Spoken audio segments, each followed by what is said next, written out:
que vocês estão? Tudo bem? Então, hoje estamos aqui para a nossa quinta aula, né, pessoal? Já estamos passando da metade do nosso conteúdo. Ao final dessa aula, eu vou trazer alguns avisos e falar algumas coisas do andamento da nossa disciplina com vocês. E hoje, a nossa aula vai ser sobre Rousseau, Jean-Jacques Rousseau, né, um francês, muito importante para a educação, para quem estuda e se dedica ao tema da educação. E eu vou dividir com vocês uma parte da minha dissertação de mestrado, e já avisando que uma parte, então, dessa dissertação de mestrado vai ser colocada como texto dessa aula, tá bem? Então, vamos lá. Então, Jean-Jacques Rousseau nasceu em 1712 e morreu em 1778. Falei para vocês que ele é um francês porque agora ele seria localizado na França, né? Mas ele nasceu em Genebra e passou boa parte da sua vida, se não quase toda, na França. Dizer para vocês que esse é um autor bastante importante para quem se dedica à educação, porque ele sistematiza, ele organiza um projeto educacional dentro do que vai se constituir o iluminismo, né?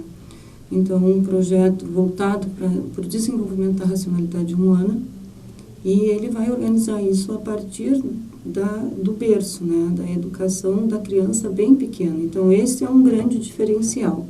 Ele é um autor de grande peso. As ideias dele na educação ainda são válidas, né? Muitas ainda são aplicadas. Ele é considerado um autor de viés naturalista, tá? Na educação. Também o projeto de educação dele é também visto como a educação negativa, e nós vamos ver por quê, né? E aliado a esse projeto de educação que ele elabora, nós temos junto um projeto político, um projeto de cidadania. Então, dizer para vocês que o meu interesse de pesquisa, né, quando eu estava pensando uma questão para o mestrado, o que me motivou foi o conceito de cidadania em Rousseau e como isso se atrelava à questão da educação. Então, esse é o meu caminho na minha dissertação. Tá bem? Por que isso, né? Eu acho que é importante também falar para vocês, porque vocês daqui a pouco já estão pensando aí em fazer as suas pesquisas de mestrado. Eu espero que a graduação de vocês seja um impulso, né, para continuarem estudando. Eu vou dizer como é que isso surgiu para mim na minha graduação. Como estudante de graduação em filosofia, né, eu sempre gostei mais, né, digamos, me identifiquei mais com autores que tinham um pé na realidade, um pé fincado na realidade, no sentido de uma transformação daquilo que eles não estavam gostando. Então, eu gostei muito de estudar durante a minha graduação a teoria crítica, né, autores como Adorno, Horkheimer, Benjamin, né, estudei bastante, gostei muito, e também o Rousseau. O Rousseau tem a seguinte história, né? Uma breve história de vida do Rousseau. O Rousseau, a sua mãe morre logo em seguida do seu nascimento. O pai cria durante um tempo, depois manda ele ainda criança para um tio. E esse tio não tem um cuidado, ele não é uma pessoa tão preocupada com aquilo que o Rousseau possa aprontar, né, enquanto criança. Então, esse tio deixa o Rousseau bastante solto para explorar a natureza. E ele, durante muito tempo da sua vida, ele vai praticar como uma questão estética, como uma questão de relaxamento, como uma questão, algo que propicia a reflexão, as caminhadas nos bosques. Tá?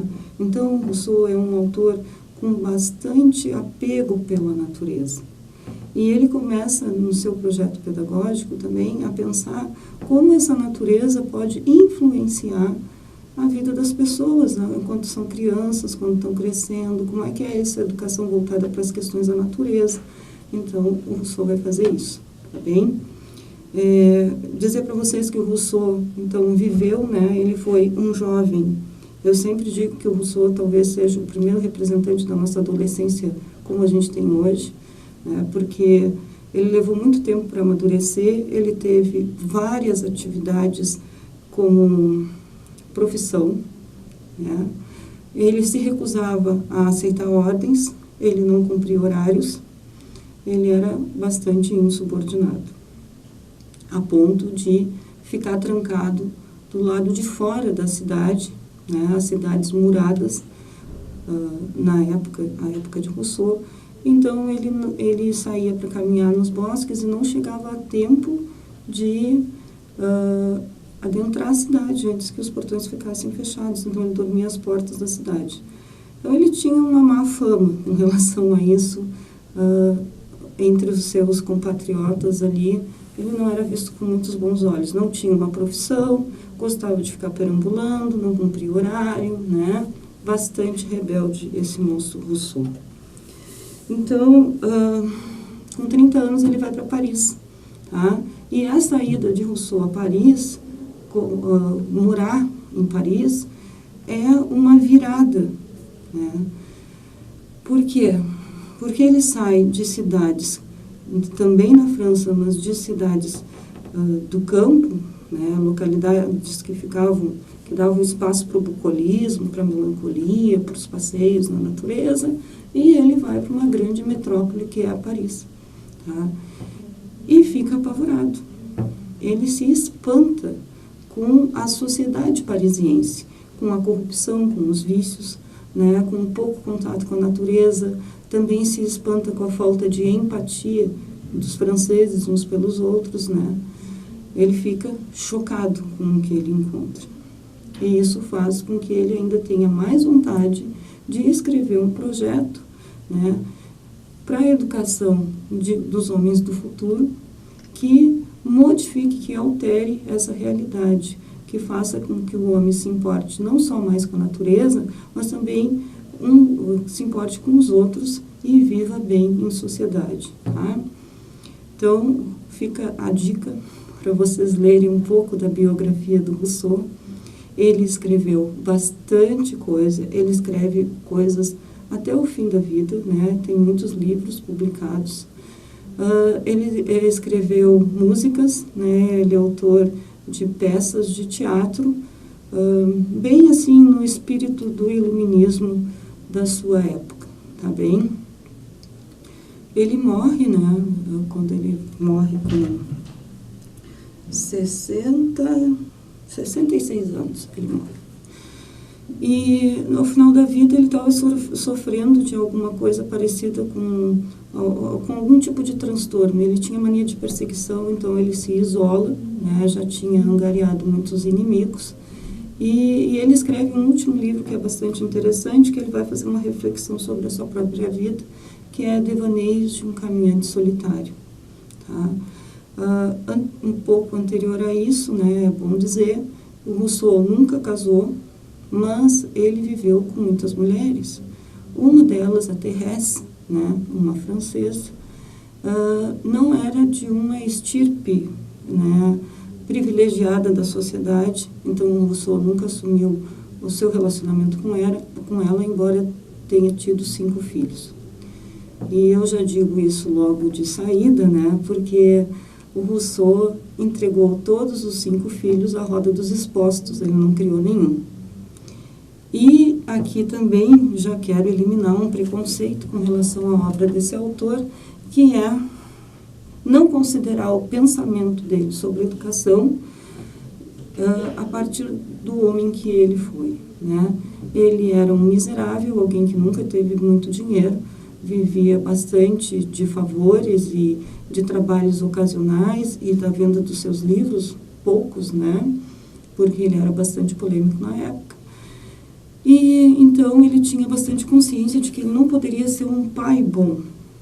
E não podendo ser um bom pai, ele resolveu deixar que o Estado criasse seus filhos através da roda dos expostos. Então hoje não sabemos os descendentes de Rousseau, embora provavelmente ele os tenha. Ok? Então, Então tá. O Rousseau escreve 2 livros. Tá? O livro essencial da pedagogia rousseauiana é o Emílio, ou da Educação. Como vocês podem ver, uma obra de bastante fôlego, né? Junto com este escrito, ele também está desenvolvendo um outro livro político, né, chamado O Contrato Social. Então, o Rousseau mesmo dá esse nó entre educação e Estado, entre educação e política, né, e entre educação e cidadania, ok? Então, como é que ele se interessa, como é que ele se dispõe a pensar a educação a ponto de escrever um livro de tamanho fôlego? Tá? Então, é bom a gente começar um pouco antes, né? Pegar o Rousseau antes de sua chegada a Paris, definitivo. Então, em 1740, né, o Rousseau é convidado pelo senhor de Varens, né, a dar aula para os seus filhos. Os filhos deste senhor tinham 5 e 4 anos, então idade de educação infantil. O Rousseau estava precisando muito desse emprego, né, e ele aceita. Mas antes ele conversa bastante com o pai, ele se dispõe a conhecer essas crianças e ele elabora um projeto de disciplina e instrução que está aqui nesse livrinho chamado Projeto de Educação do Senhor de Saint-Méry. A Saint-Méry era a propriedade onde essa família morava, né? Então, e tinham essas crianças para serem educadas, tá? Então, essa é a primeira investida de Rousseau na educação. É ali que o tema da educação se torna para ele mais forte. Por quê? Gente, porque foi um projeto falido. Ele desistiu, ok? Ele tentou dar aula para essas crianças bem pequenas e ele percebeu que ele não sabia lidar com as crianças bem pequenas. Ele não tinha um conhecimento. E também, assim, todas as relações, né? A relação dele com o pai, as amas de leite, né? As pessoas que ficavam próximas a essas crianças. Então, ele começa a fazer uma série de anotações a partir desse momento, começa a pensar a sua prática como professor e faz uma revisão nisso daí. Onde aparece essa revisão? Então, essa revisão, esse projeto que começa com esse livrinho minúsculo, tá? Se transforma, então, depois no Emílio, ou da Educação, que é um tratado pedagógico, ok?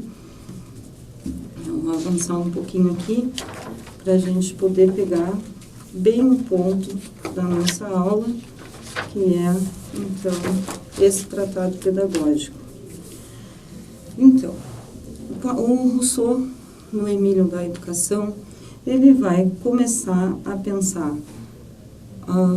a educação dos seres humanos, né, de uma forma bastante ampla e com reflexos sociais. O que ele faz ali? Ele se dispõe ele primeiro faz uma crítica à sociedade francesa, tá, em que ele diz que é uma sociedade bastante corrompida e com muitos vícios, então não adianta mandar criança para a escola nessa sociedade assim, tá? O bom seria retirar essa criança do convívio paterno e materno muito cedo e entregar nas mãos de um preceptor, de um mestre. Tá? E aqui também já aponto para uma outra questão da nossa aula, que é a relação mestre-discípulo. O Rousseau aposta muito nessa relação de mestre e discípulo. Tá? Para o Rousseau, o mestre é aquele que tem uma intencionalidade sobre a educação do discípulo desde muito cedo até, no caso do Emílio, do contrato do Emílio da Educação, os seus 25 anos. Então, até a fase adulta, haveria esse mestre, guiaria o seu discípulo para que ele se tornasse não apenas uma boa pessoa, mas também um bom cidadão e soubesse viver em sociedade e constituísse uma sociedade mais justa a partir, né, da sua ação em sociedade. Então, logo no início do Emílio, ele vai dizer: é preciso considerar o homem no homem e a criança na criança. Parece uma bobagem a gente pensar isso, né? Se hoje a gente tem uma educação tão organizada, a gente tem lá a educação infantil, o ensino básico, o ensino básico dividido em ensino fundamental e médio, depois a gente tem já as universidades, como a gente viu na última aula, as universidades foram organizadas ali, a gente viu o medievo, o final do medievo, a organização das universidades. Aqui a gente está vendo uma educação, assim, mais do que a gente pensaria, mais no sentido do ensino da educação infantil e do ensino básico, ok? Então, o que ele vai fazer ali? Ele vai trazer alguns aspectos importantes, por exemplo, ele vai dizer que a criança pequena, quando ela cair, ela não precisa ser ajudada, ela tem que aprender a se levantar sozinha. Né? Que a criança pequena, ela vai se meter em encrenca e confusão, tá? O que o mestre vai fazer? O mestre que está ali com ela vai observar, vai trazer isso para a reflexão da criança, vai começar a mostrar para ela, mas não intervindo praticamente nessa criança, mas vai começar a mostrar para a criança que essas coisas que ela faz podem ser prejudiciais, vai conversar com essa criança. Então, a gente tem aqui a pedagogia moderna. A gente tem a criança tomada na sua realidade enquanto criança e não como mini adulto, como acontecia lá no medievo. Tá? A gente tem a importância de conhecer a natureza e participar dessa natureza nos primeiros anos de vida, né, para depois poder cuidar dessa natureza. Tá? A gente vai ter uma relação bastante estreita entre professor e aluno. E aqui eu quero fazer um parênteses, e nesse tempo não era doutrinação. Então, ele disse tudo o que ele disse, ele achava que o professor tinha que tomar conta da criança, né, e isso marca a história da pedagogia, né, a ponto da gente ter, de certa maneira, experiências desse tipo, né.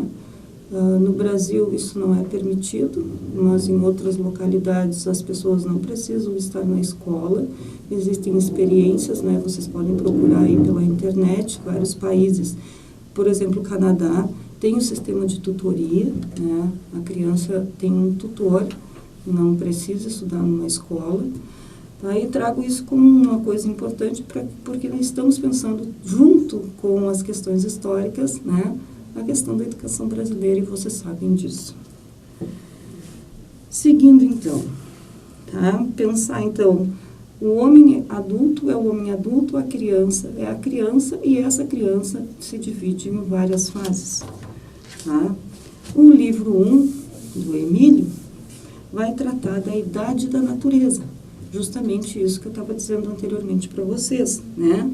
Vai tratar do bebê. O livro 1 trabalha com a criança do 0 aos 2 anos. Então, ele vai falar sobre o papel da mãe, o papel do pai, tá? Ele traz aqui, né, o Emílio é, na verdade, um aluno imaginário. Então, o Rousseau também inova. Hoje são bastante comuns os romances de formação. Por exemplo, O Mundo de Sofia é um romance de formação. Essa categoria dos romances de formação é reinaugurada por Rousseau com o Emílio. Tá? O Emílio não é uma pessoa que exista de verdade. Ele é um sujeito hipotético, ele é alguém que poderia existir. Tá? E dentro dessa hipótese, então, o Rousseau vai vai criando o seu tratado pedagógico. Tá? Então, no primeiro livro, temos a descrição de uma educação sensorial, quando pouco se deve fazer. Nessa fase, a criança está descobrindo e aprendendo coisas por si mesma. Não cabe ao preceptor, ao mestre, deixá-la continuar seu aprendizado, ou melhor dizendo, cabe ao preceptor e ao mestre deixá-la continuar seu aprendizado sem grandes interferências, a não ser tratar a criança como criança. E ele diz, citação de Rousseau, Quereis que a criança conserve sua forma original? Preservai-a desde o instante que vem ao mundo.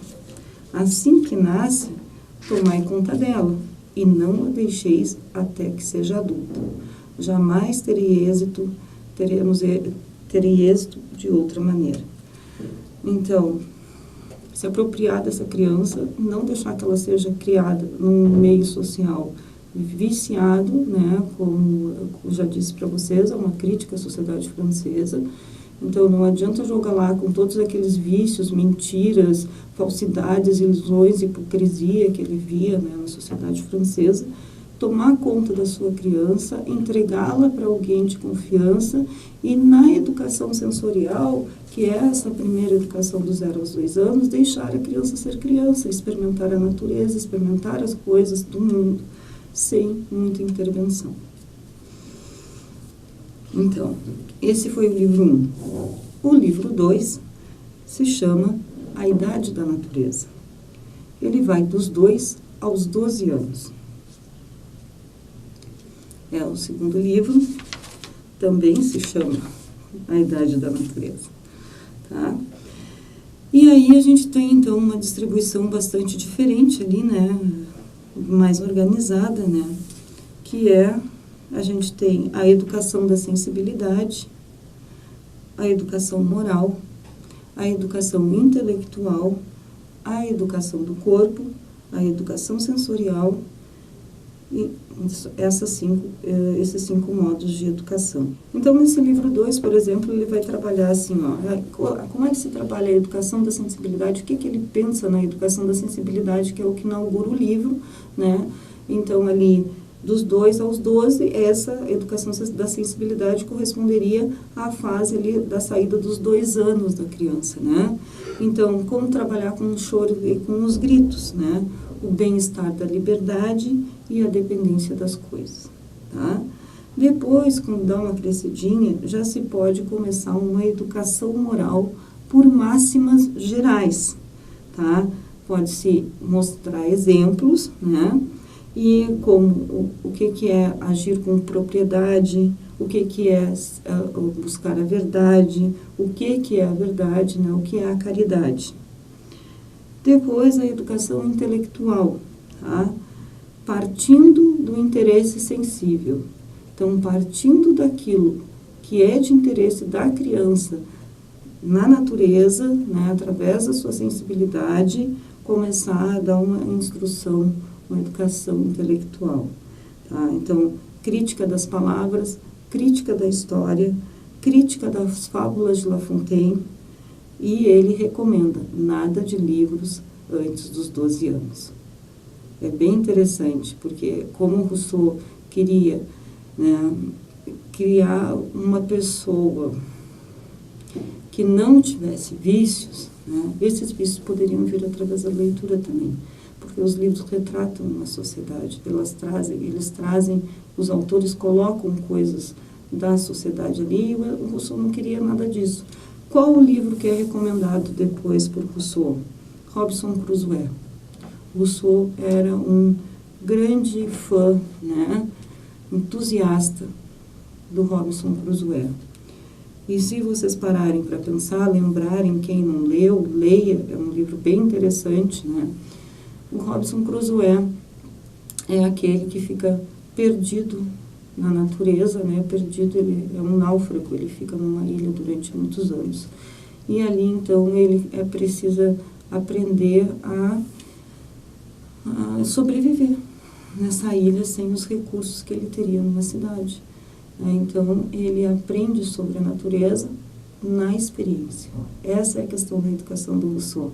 Ela é negativa porque ela retira, né, retira desse sujeito essa educação já viciada dada pelas escolas, essa malcriação dada pelos pais, tá? Essa influência negativa da sociedade. E ele coloca o sujeito em contato com a natureza, com as coisas da natureza, para que ele descubra e cresça na natureza. Então, o segundo livro abarca um grande período do desenvolvimento humano. São 10 anos de aprendizados do espírito e do coração. do espírito, do coração e do corpo. Nesse período da vida humana, que a moral, a sensibilidade, o juízo e a intelectualidade se desenvolvem com força, segundo habilidades que vão sendo descobertas. Não deve ter contato com os livros antes dos 12 anos, pois o que necessita ser desenvolvido, em primeiro lugar, é o corpo. Durante esse período, Emílio deixará a sua condição de infant, né, aquele que não fala, e passará à condição de puer, tá? Ou seja, aquele que não pode falar começará a utilizar-se das palavras para expressar-se. E essas palavras não devem chegar acompanhadas de preconceitos que se encontram embutidos no seu uso na sociedade ou na literatura. É nesse sentido a recomendação de Rousseau, também com relação ao acesso aos livros. Trata-se de acesso a uma moral formativa com a qual o filósofo não concorda, criticando principalmente as fábulas de La Fontaine. O caminho para o intelecto é longo, passa pelo exame dos objetos sensíveis, a desvalorização das etapas a serem percorridas, para Rousseau, produz jovens tagarelas, capazes de falar sobre muitos assuntos, porém, muitas vezes sem formular um pensamento, entendimento ou julgamento adequado sobre aquilo de que falam. Não posso deixar de fazer um gancho com a educação que nós temos, né? Será que não estamos criando os jovens tagarelas? Ou copistas, né? Porque o que é a nossa escola, se não uma tarde inteira de cópia do quadro no caderno? Então, como aqui a gente se dispõe a pensar em educação, como futuros professores, acredito que devam pensar nisso. Essa educação tagarela, ou julgamento, essa educação tagarela é resultado do ingresso desde muito cedo no mundo dos livros, e mais ainda no mundo dos livros literários, que fertilizam demasiadamente a imaginação sobre a representação e não sobre a própria coisa. Então, Rousseau ele faz essa distinção. Tá? Quando a gente lê sobre a natureza no livro, não é a mesma coisa que a gente estar em contato com a natureza e descobrir ela por a gente mesmo. Né? E era isso que ele defendia. Ele defendia o conhecimento da natureza através da natureza e não da leitura de livros. O que a gente aprende mesmo nas aulas de ciência do colégio? Será que a gente tem contato com a natureza ou com a representação da natureza? Como é que é lá na educação infantil? A criança aprende sobre uma árvore, vendo uma árvore na rua, no pátio da escola, ou ela pega e abre a professora leva uma gravura de árvore para ela, mesmo a janela estando ali. Então, algumas reflexões assim do Rousseau que ainda continuam muito atuais. Então, a criança deve experimentar, em primeiro lugar, o elemento concreto e deve dele retirar um primeiro aprendizado. Se nessa aproximação da criança com o objeto sensível ocorrerem erros, e espera-se que estes ocorram, cabe ao mestre, de modo sutil, conduzi-la a uma nova apreciação. Então, mais adiante, né, na história da pedagogia, a gente vai ter autores que trabalham com a ideia do erro construtivo. A gente já encontra aqui a raiz do erro construtivo, quer dizer, aquele ditado, senso comum, é errando que se aprende, né, para Rousseau era bastante válido. Ela vai cair, ela vai levantar. Não sabe andar ainda, vai cair várias vezes até adquirir firmeza nas pernas. Mas não vai adiantar nada a gente dar um andador. Essa é a ideia do Rousseau. Bom, falei para vocês sobre o livro 2, né? Então, agora, vamos entrar no livro 3, que é A Idade da Força, dos 12 aos 15 anos. Então, o que o Rousseau recomenda que se aprenda nessa idade? Então, vai continuar com a instrução, a educação intelectual, né? Vai trabalhar também com uma educação manual e social e vai chegar a algumas conclusões a partir dessas duas formas de educação.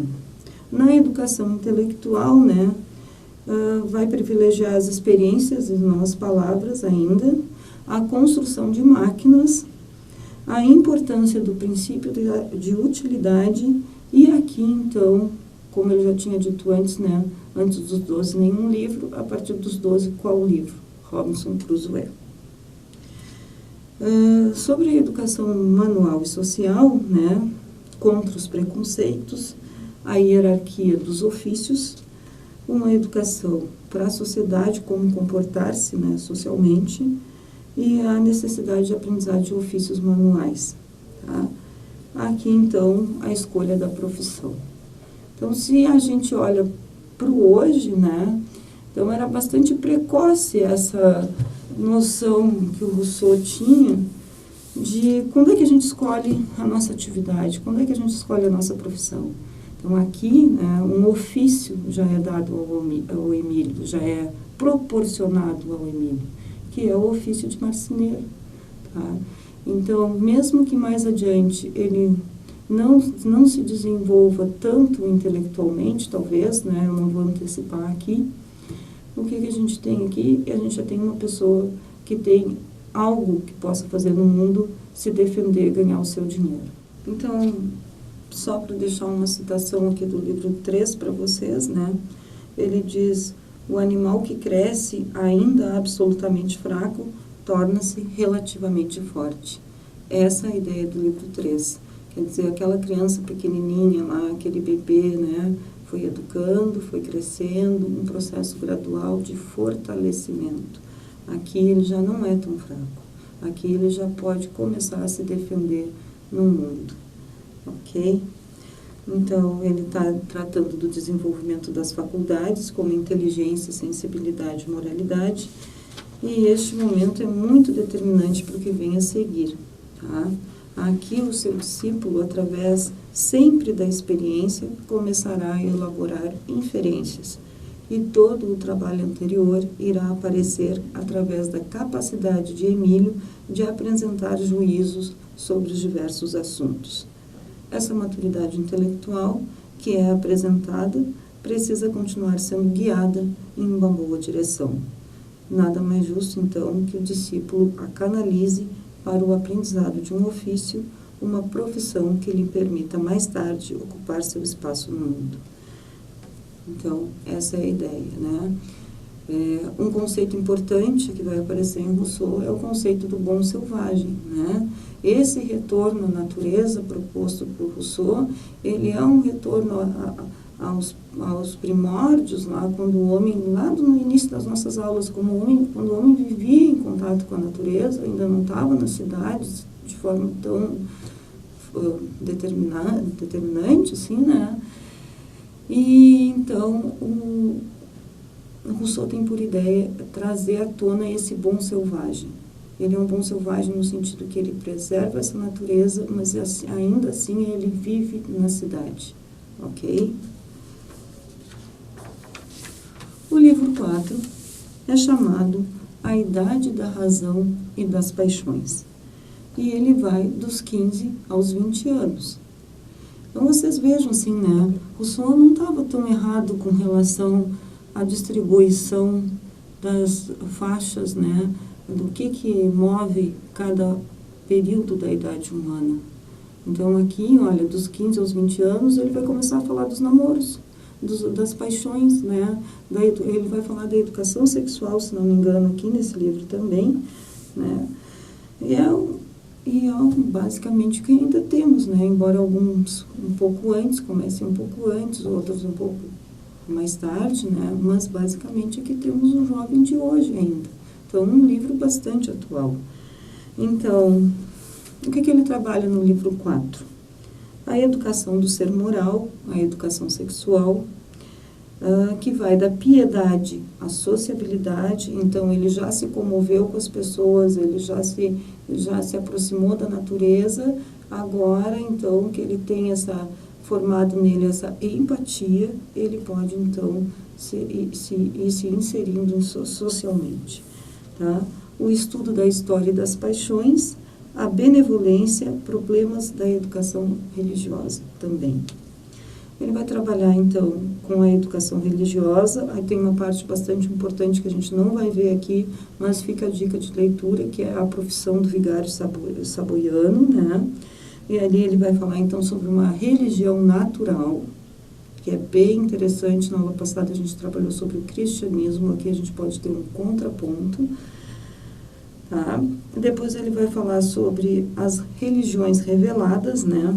Vai fazer uma crítica às religiões reveladas, sobre a questão do evangelho e tal, e vai trazer uma conclusão que é nem filósofo, nem intolerante. Então, um pouco concordando com Aristóteles, né, no sentido de que seria o justo meio, né? Eu não posso nem ser um filósofo no sentido do distanciamento, né? Mas na questão religiosa, gente, e nem um intolerante com relação às outras religiões. E vai retomar a educação moral, né? Vai trabalhar com a amizade, né? O que fazer diante dos apelos do coração, vai trabalhar com a entrada do Emílio no mundo, com uma educação estética, tá? Então, dos 15 aos 20 anos. Rousseau desconfia das instituições religiosas, pois se colocam entre Deus e os homens, e assevera que o aprendizado de Deus não ocorre por meio dos livros escritos pelos homens, mas por uma ligação direta e contínua do homem com a natureza. Tá? Nas palavras do filósofo, assim fechei todos os livros, deles um só há que está aberto a todos os olhos, é o da natureza. E nesse grande e sublime livro, que aprendo a servir e a adorar, seu divino autor. Ninguém tem desculpas para não o ler, pois ele fala a todos os homens uma língua inteligível a todos os espíritos. Bom, então, na educação do seu pupilo, entre os 15 e 20 anos, está o aprendizado da justa medida entre o filósofo e o intolerante, mas é importante notar que a citação, desculpem, eu não vou trazer aqui a citação do contrato social, porque não estamos trabalhando esse texto, mas depois vocês podem acompanhar a leitura pelo capítulo que vai ser disponibilizado, né? Mas também aparece a dissonância entre a filosofia russoniana e a forma como a Revolução Francesa aplicou essas ideias. Então, a gente não falou aqui ainda, mas o Rousseau foi uma forte influência, talvez a mais forte influência da Revolução Francesa, tá? Cujo lema era liberdade, igualdade e fraternidade, né? Quero, antes de encerrar esse bloco, dizer para vocês ainda que o Rousseau, ele é um liberal, e é bem interessante, porque hoje a gente pensa, é uma ideia bastante vulgar que se tem de liberal, assim, no sentido de que é aplicada a muitas coisas, né?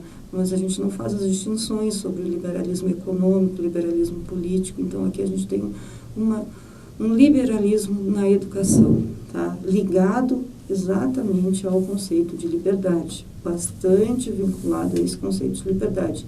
Rousseau era essa pessoa vinculada à liberdade.